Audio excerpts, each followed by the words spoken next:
10เวียกที่ผู้บริหารควรลงมือเฮ็ดเองบ่ควรมอบหมายให้ผู้อื่นในยุคที่การบริหารจัดการองค์กรมุ่งเน้นไปที่การเฮ็ดเวียกเป็นทีมและการกระจายอำนาจหนึ่งในทักษะสำคัญของผู้บริหารยุคใหม่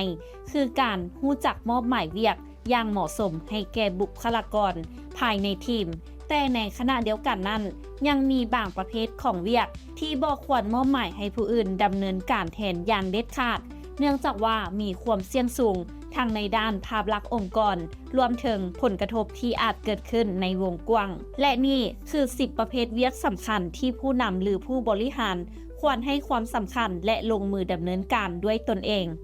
1. การวางแผนยุทธศาสตร์ระยะสั้นและระยะยาวเป็นหน้าที่ของผู้บริหารที่จะกำหนดทิศทางและเป้าหมายขององค์กรบ่แม่นแต่ประสานงานเท่านั้นแต่ต้องมีวิสัยทัศน์ร่วม 2. การกำหนดวิสัยทัศน์และค่านิยมขององค์กรถือเป็นหัวใจของวัฒนธรรมองค์กรและต้องการความชัดเจนจากผู้บริหารอย่างแท้จริง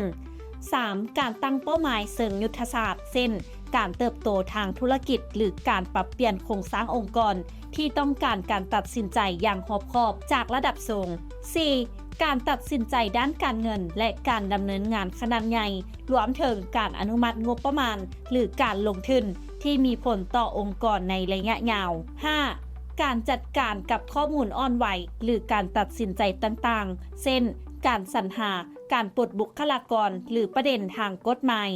6. การสร้างพันธมิตรและเจรจากับผู้มีส่วนใดส่วนเสียหลักซึ่งต้องอาศัยความเชื่อมั่นและความน่าเชื่อถือจากตัวผู้บริหารโดยตรง 7. การวางระบบโครงสร้างองค์กรและการปลูกฝังวัฒนธรรมองค์กรเป็นการสร้างรากฐานที่มั่นคงเพื่อการเติบโตในระยะยาว 8. การบริหารจัดการในภาวะวิกฤตเช่น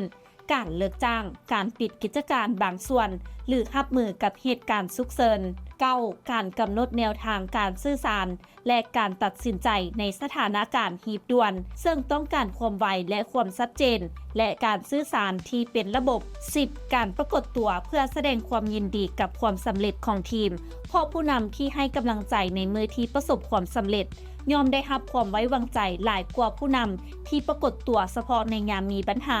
ท้ายที่สุดการเป็นผู้นำยุคใหม่บ่แม่นการเฮ็ดทุกอย่างด้วยตนเองและบ่แม่นการปล่อยทุกอย่างให้ทีมเฮ็ดเองแต่คือการรู้ว่าเวลาใดควรลงมือเฮ็ดเองและเวลาใดควรมอบหมายให้ทีมทุกท่านคิดเห็นแนวใดกับเรื่องนี้ร่วมแสดงความคิดเห็นกันเข้ามาได้น้ำอบธรรมวงศ์รายงาน